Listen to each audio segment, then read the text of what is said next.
This video was made with support from my patrons, whose names are on screen now. If you want to, you can join them today and even get access to exclusive content. The link to my Patreon is in the description, so check it out if you're interested. Anyway, on with the show. What makes each Gran Turismo game unique? From an outside perspective, all of these games can seem very similar to one another. But when you dig beneath the surface, you will begin to understand just how varied they really are. Each game in this series has its own set of interesting quirks, some good and some bad. Gran Turismo 4 is seen by many as the peak of this franchise, but that doesn't mean that every design decision found in it has been met with universal praise. In fact, GT4 has possibly some of the strangest design choices that I've seen in any Gran Turismo game. Progression skips are always a popular topic when it comes to various games, and Gran Turismo is no different. Almost every GT game has at least one major progression skip that has become widely known for its game-breaking potential. But something that I don't think gets appreciated often enough is just how many of these skips you can find in GT4. There are one or two that you likely already know about, but I have plenty more to show you in this video that can be pulled off by just about anyone. And hopefully, through the course of this, you'll also get to understand the design of Gran Turismo 4 just a little bit better. So, let's first define what a progression skip is in the context of Gran Turismo. The goal of these games is to win races, earn money, get better cars, enter harder races, earn even more money and get even better cars until you beat the game. The natural progression of the game will have you starting off with slow economy cars and gradually working your way up to the high-end racing machines. One of the ways in which this is done is that by completing each race event, you'll earn a prize car. And in the cases where the prize car you win is substantially better than any car you already own, or can be sold for a lot of cash that you can use to buy much better cars, well, congratulations, you have just found a progression skip. Now you can use this car to enter events that you were intended to do much later in your playthrough if you so wish. Let's take a look at an example. The most famous case of this in GT4 can be found in the special condition events. One of the first events here is the Capri Rally on easy difficulty. The barriers to entry in this event are extremely low. You only need a National A license, the second of the 5 licenses. Your single opponent drives a fairly slow rally base car that you can most likely beat with your starter car, and the whole event, comprising of 2 races, takes about 10 minutes in total to complete. From a completely brand new save, you can get to the point of winning this event in about an hour of total playtime. And yet, from achieving this, your prize car is the Toyota RSC Rally Raid car, a machine that is capable of beating literally every single special condition event. And, as many of you likely already know, it can also be sold for a large chunk of change. And as you can complete events multiple times to earn prize cars over and over again in GT4, this is one of the best money-making methods in the entire game, available to you from almost the very start. There is a reason why this event is seen as the most game-breaking in GT4, but even though they're not quite as effective, we do have many more methods to mention here. Another one that's reasonably well known is with the Umbria Rally Easy. The circumstances are pretty much identical to the Capri Rally, with only the circuit itself being different. But from completing this event, you win the Cadillac Cian, a 760 horsepower concept supercar. Arguably, this car represents an even bigger jump from the car you used to win it than the RSC. But there are some important differences. Being a concept car, the Cadillac cannot be sold for credits. It's also limited in what it can actually be used for. Many events in this game restrict the use of these types of cars that aren't considered as normal. For example, the Supercar Festival. This would have been the perfect event for the Cian, and despite the fact that it will still appear as an AI opponent, the player is barred from using it here. Still, it can be used in other events, like the Race of NA Sports or Tuning Car Grand Prix, so it's not entirely useless. The prize cars that you get from the other special condition events aren't terrible. I mean, you can win the Pikes Peak Escudo from here, but they still can't match these first two when it comes to the progression skip that's made possible. But now we can dive into some events that are far less talked about. Back in my infamous cars video, as well as the Toyota RSC and Capri Rally Easy, I also featured the Opel Speedster Trophy and Peugeot 206 Cup one-make events. These events became well known for their high level of difficulty, and I surmised in that video that this was likely due to the prize cars on offer being much better than the cars used in the event itself, thus warranting the extra challenge to get them. Whether this was cause or effect isn't known for certain, of course. But the thing is that there are other one-make events with similarly incredible prize cars that are nowhere near as hard. In fact, there's quite a few. So let's talk about them. The RX-8 Cup is a 5-race championship requiring a National B license and taking roughly 20 minutes to beat. You do have a few different ways of getting a Mazda RX-8 in this game. You can win the Tsukuba Wet Race Easy to get the RX-8 Concept Type 1, get at least silver on every International B license test for the Concept Type 2, or you can spend 24,000 credits at the Mazda New Cars dealership to buy a standard production RX-8. Whichever one you get doesn't matter too much, since your opponents will all drive stock RX-8s, so you can beat them fairly easily regardless. And yet, from completing this low-level championship, you're rewarded with the Mazda RX-8 LM race car. Yes, a full-on GT Original LM race car that can once again be sold for a hefty amount, or used in some higher-level events, like the All Japan GT Championship for example. To really highlight the absurdity of these prize cars, I think we should do a bit of a comparison. Gran Turismo 3 is often seen as one of the toughest GT games to play through. Part of the reason for this is because of its prize cars in the early game, which are often not much better, or sometimes even worse, than what you already have.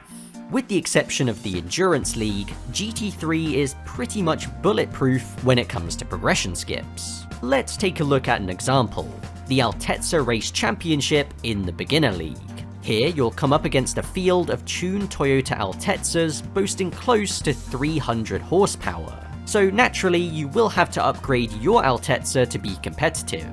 This is not an easy event, especially for newcomers, so it's very possible to be caught off guard by its difficulty.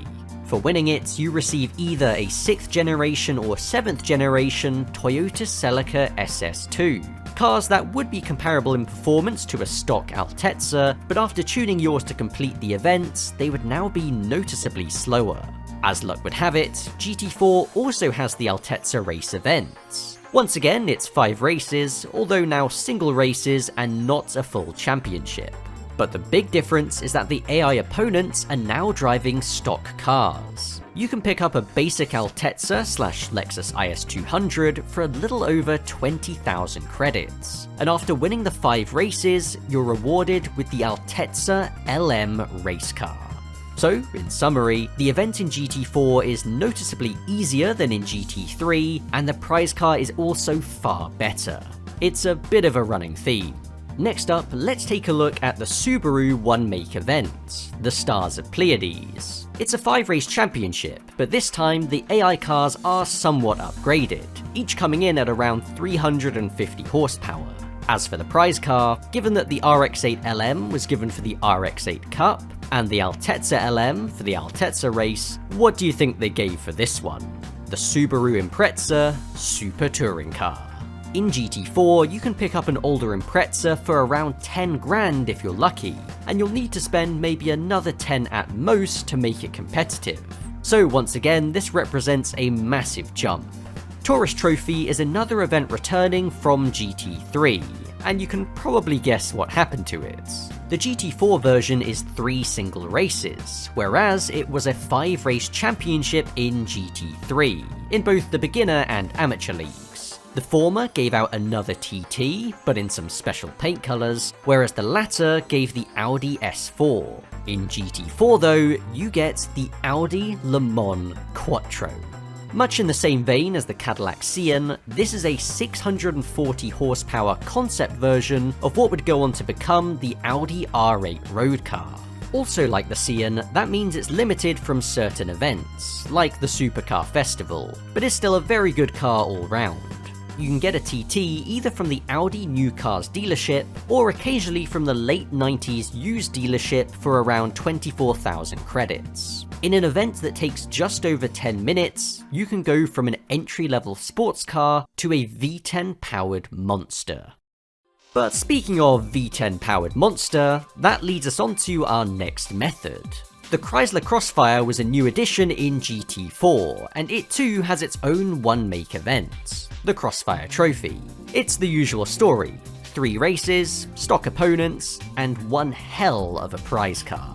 If you invest just $35k into buying the Crossfire, you can come away with the Dodge Viper GTSR concept. Again, its usability in the game is a similar story to the Cian and Le Mans Quattro, but be honest, do you really care? This is one of the all-time fan-favourite cars of Gran Turismo, and in GT4 it really couldn't be easier to obtain. For comparison, do you know just how hard it is to get this car in GT3, where it debuted? You have 2 options. Either win the professional Gran Turismo All-Stars Championship, an event that consists of 10 15-lap races against the fastest non-formula race cars in the entire game, after which you'll still only have a 1 in 4 chance of even getting it, or achieve all gold medals on the Super License. Yeah, not exactly the best options, and both would take a fair amount of time to work towards. I imagine that fans of the GTSR concept must have been really relieved to find out just how easy it is to get in GT4. Although they would be forced to buy a Crossfire, a fate that I wouldn't wish on anyone, so swings and roundabouts, I guess. The Corvette Festival is another one-make event for an American sports car, but there are a few interesting things about it. Let's start with its name. In the North American version of GT4, it's called Vet, which is brilliant, and I have no idea why they changed it to the boring-ass Corvette Festival everywhere else. But also, take a look at the event banner image. If you look closely, you'll realise that the car shown on it is not a Corvette, but rather the Chevelle SS. I'm not really sure how that happened, but at least it's still a Chevrolet, unlike with the banner for the MG Festival that inexplicably shows the Mark I Golf GTI. Anyway, back to the Corvette Festival. This is a 5 single race event, taking about 40 minutes. In terms of car choice, the most cost-effective option would be the C4 Grand Sport that sometimes appears in the late 90s used dealership for around 23 grand. If you can get the job done with it, you'll bag yourself the Corvette Z06 C2 race car.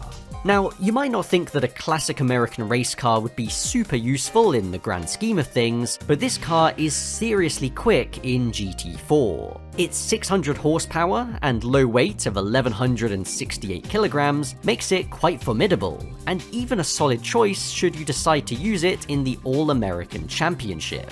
In the original Japanese version of the game, it even had over 700 horsepower, before being pegged back to the more true-to-life 600 figure. But regardless, it's yet another example of a prize car that allows you to skip progression in GT4. It has to be said that I don't want to paint the picture that all of the one-make race events in GT4 are like this, because really it's a far more mixed bag.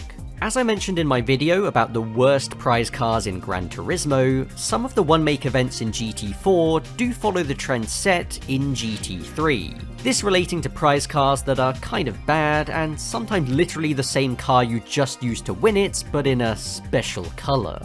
Really, when you put it all together, the one-make events represent GT4 at its most chaotic and unpredictable. So, we've covered the special condition and one-make events, so why not the endurance races as well? When it comes to the endurances being another means to skip progression, there is one major obstacle to this. To unlock the endurance hall in the first place, you must have completed at least 25% of the game already. This sadly robs us of a couple of potential methods. For example, the Roadster 4 Hours Endurance. This is a race against stock Mazda Roadsters around Tsukuba Circuit lasting 4 hours, or 1 hour and 20 minutes if you use B-Spec and accelerate the time. It is in essence an entry-level race, something you might expect to see in the beginner league, but just one that takes a while. And so you can see how winning a Mazda RX-7 LM race car from it would be yet another way to get your hands on a fast car without following the intended path. But since you would already need to complete a quarter of the game to get to this point, it isn't very effective. The same is true for the Nürburgring 4 Hours Endurance. This event is for mid-tier sports cars, so something like a Lancer Evo or GTR with light tuning should be enough to get the job done. But your prize will be the Chaparral 2D, another 1960s American race car like the C2 from earlier. It's worth mentioning that due to the absence of the Chaparral brand in the original Japanese release of GT4, you'll receive the Audi TTR touring car in that version instead. Again, each of these are pretty quick race cars that would allow you to skip ahead into some of the later championships. The RX-7 in the All Japan GT Championship, the 2D in the American Championship, and the TTR in the German Touring Car Championship. But given how long the races take, I'm not sure how useful these skips would have been, but it's fun to think about anyway.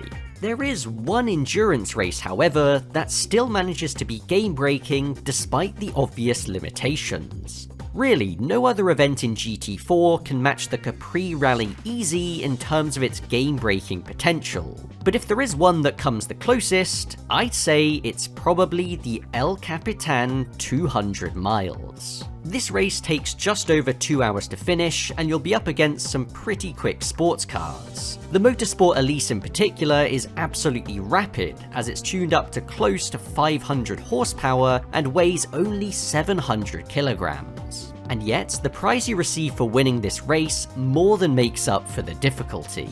The Minolta Toyota 88 CV, one of the fastest cars in the entire game. This event has become pretty well known in the GT community as it represents one of the best ways to obtain a prototype race car, which you'll need for the Gran Turismo World Championship, the endgame of GT4. In a previous playthrough of this game, I even managed to win this race using a Mazda RX-7 that I had spent a total of 20 grand on. That's the cost of both the tuning parts and the car itself.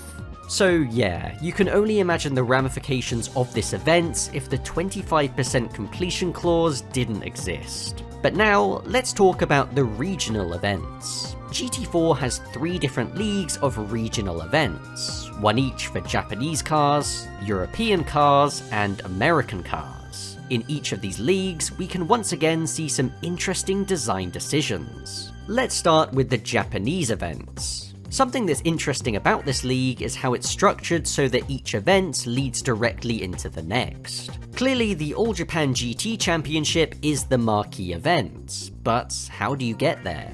Well, it's simple really. Assuming you started the game with a Japanese car, the structure of this league makes it very clear what to do.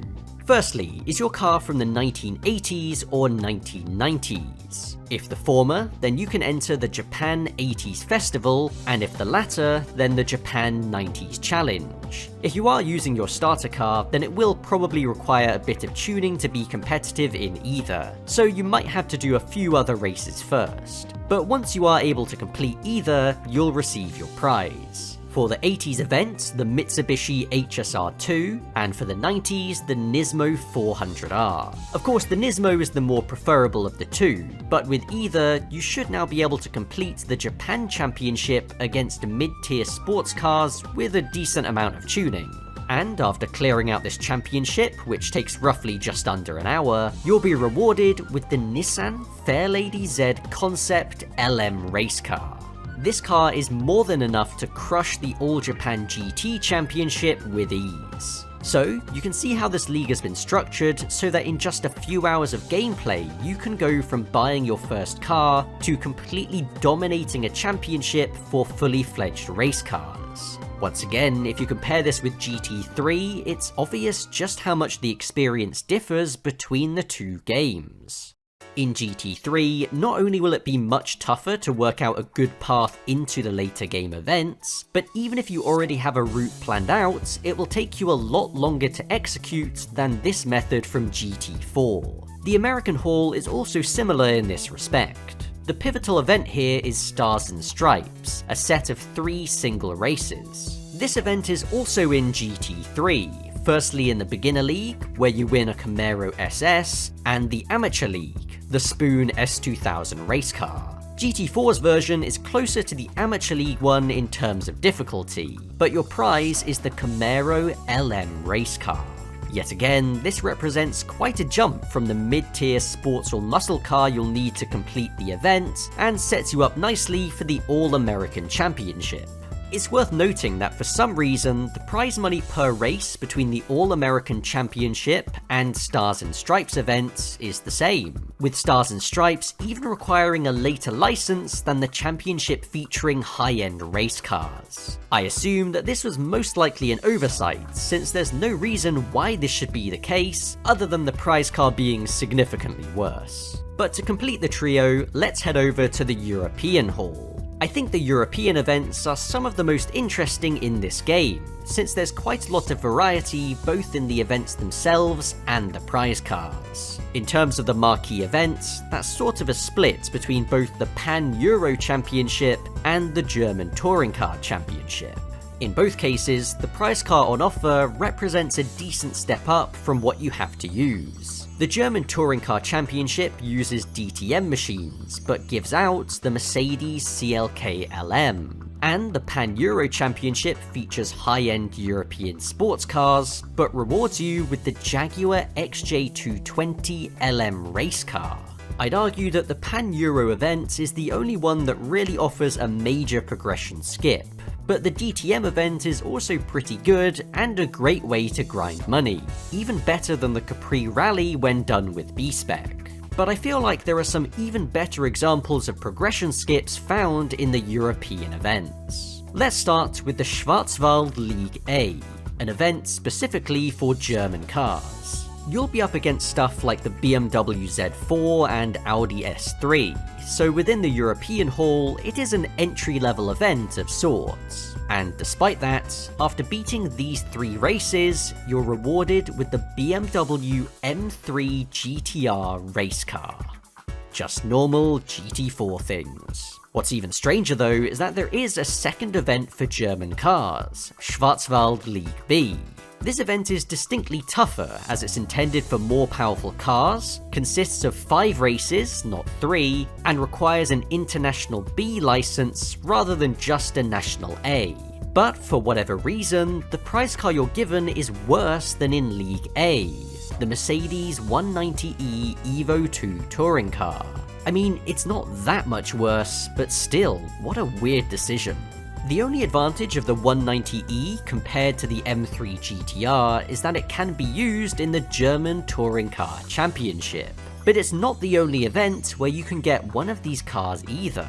La Festa Italiano is an event for Italian cars, obviously. It's not massively difficult. Your opponents use almost exclusively front-wheel drive cars tuned to around 300 horsepower, but you don't need that much to beat them yourself. The 3 races here will take you about 15 minutes total, and from this, you're awarded the Alfa Romeo 155 V6 Ti race car. I think where this gets absurd is when we compare this event to the Tour France Championnat, the championship for French cars. The field is maybe a little bit less competitive than the Italian event, but as this is a 5-race championship, it takes about twice as long. And yet, for all of your effort here, you're graced with the Citroën 2CV. Yes, for the Italian events, you're given literally one of the greatest Italian race cars ever made, and for the French event, a rugged workhorse with little to no sporting potential. This really showcases the dichotomy of GT4 better than I ever could with words. And there we are, that was my guide to Gran Turismo 4's many game-breaking events. These are the 14 or so events that I consider as major progression skips due to the prize cars on offer. So we've covered the what of the situation, but we now need to handle the why. Why was Gran Turismo 4 designed in such a way to create so many of these easily exploitable skips? To understand this, let's take a look back at the 3 games that came before it. GT1, GT2, and GT3 all have unique career modes with their own events and general structure. Each of them offers something slightly different in terms of how you engage with them and their overall appeal. That said, there are obviously still many similarities.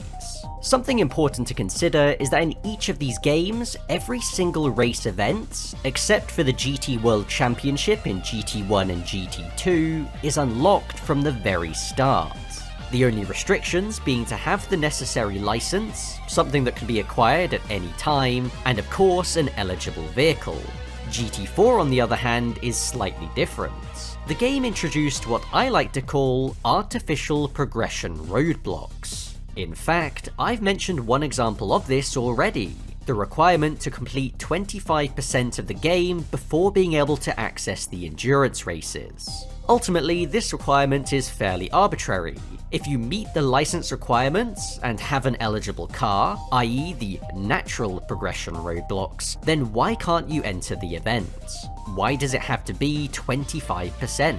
No explicit reason is ever given to the player for this. But when you look from a game designer's perspective, you can somewhat understand what they're trying to do. We saw in GT3 how the 1 in 4 chance of winning a Formula car from every endurance race had the potential to completely break the game. In GT4, it seems like they still wanted to adequately reward the player's time and effort in these races, but didn't want that same outcome. So we still see these prize cars that offer a clear progression skip, like the RX-7 in the Roadster Endurance, but the 25% completion requirement limits how much damage they can actually do, specifically in the early game. Of course, the endurance races are just one small piece of this puzzle, so the most important artificial roadblocks can be found elsewhere. Much like GT1 and GT2, the end goal of GT4 is to win the Gran Turismo World Championship, which can be found in the Professional League. By doing this, you unlock the ending credits, signifying that you've beaten the game, according to the developers. But there are some major caveats to being able to do this. To unlock the GT World Championship, you not only need an International A license, but you also need to first complete every single other event in the beginner and professional leagues. That's a total of 16 events that have to be done, regardless of what you do in the special condition, one make, or regional events that I talked about earlier. And not only that, but by winning the GT World Championship, you receive not just the ending movie, but also access to the Extreme Hall, which hosts events for many of the higher end cars in this game. What both of these decisions do is kind of take away the importance of acquiring a super fast car early in the game. Because sure, you can do the Capri Rally easy very early on and make a ton of cash from selling the RSC, or do many of the other events I mentioned at an early stage and get their respective prize cars, but ultimately you'll still have to complete the same 16 events either way. It doesn't matter if you own a 700 plus horsepower concept supercar or a high downforce LM race car, because guess what? You'll still have to do the Lightweight K Cup, the Sport Truck Race, and plenty more events requiring specific types of cars. That's the key difference between GT4 and the first 3 games. In those, you're not forced into doing a number of events for specific types of cars to unlock the ones for the higher end stuff. It's almost entirely open-ended. Sure, in GT1 you do need to complete the 3 other events in the GT League to unlock the GT World Championship, and in GT2 it's the 6 national and 2 regional events. But these events can be done with basically any car that is fast enough and doesn't go over the horsepower limit in GT2. And unlike GT4, no other events are locked behind completion of the GT World Championship. So you have free reign to drive pretty much whatever you want to whilst working towards your ultimate goal. This is how GT4 gets away with giving out these absurdly unbalanced prize cars in so many of its events, without the overall challenge of the game completely falling apart at the seams. Because if there were no artificial roadblocks, and the progression were entirely natural like GT1, 2, and 3, there would be virtually no progression in this game whatsoever. you could literally be winning events in the Extreme League within a matter of hours. It would be a joke.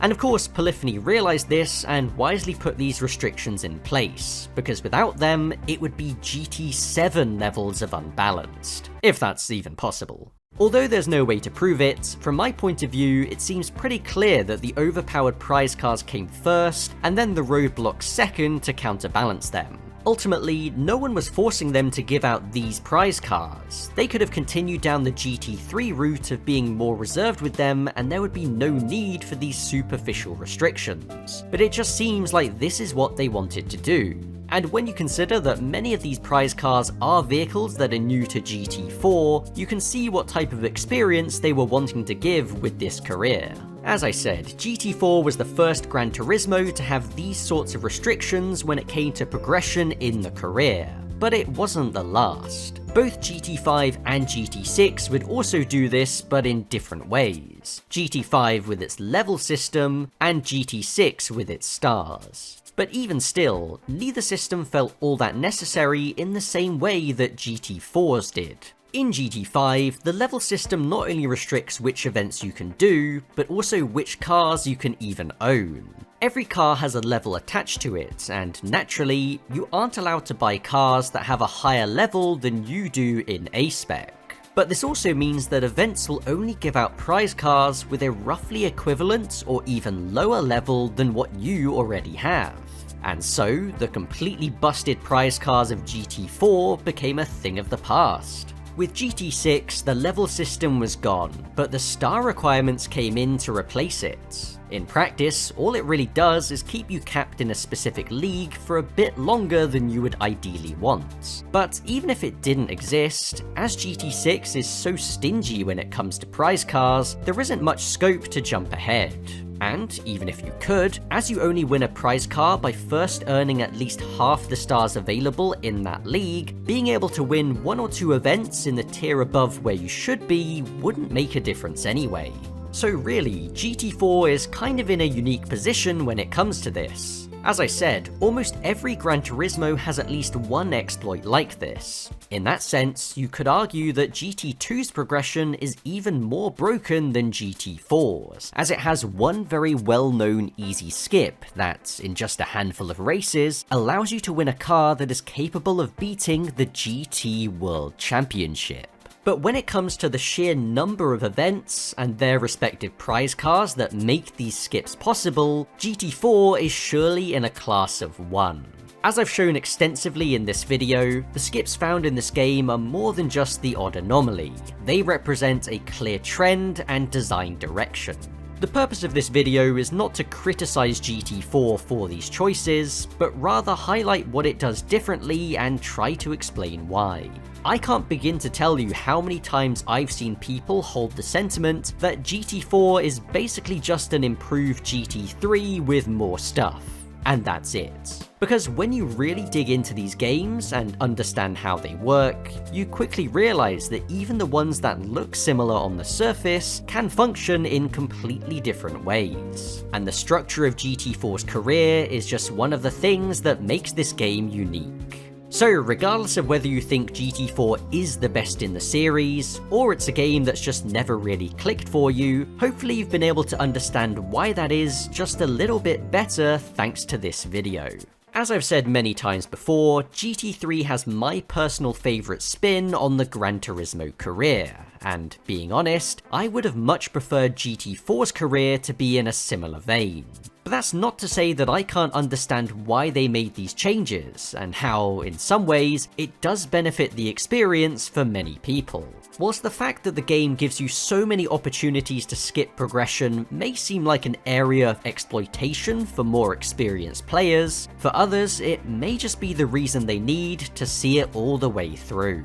With that said, please let me know if there are any other specific quirks or interesting design choices in these games that you would like me to talk about in a future video.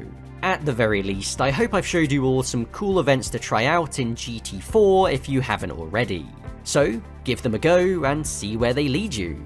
As they say, the journey is always more important than the destination. Have a good one.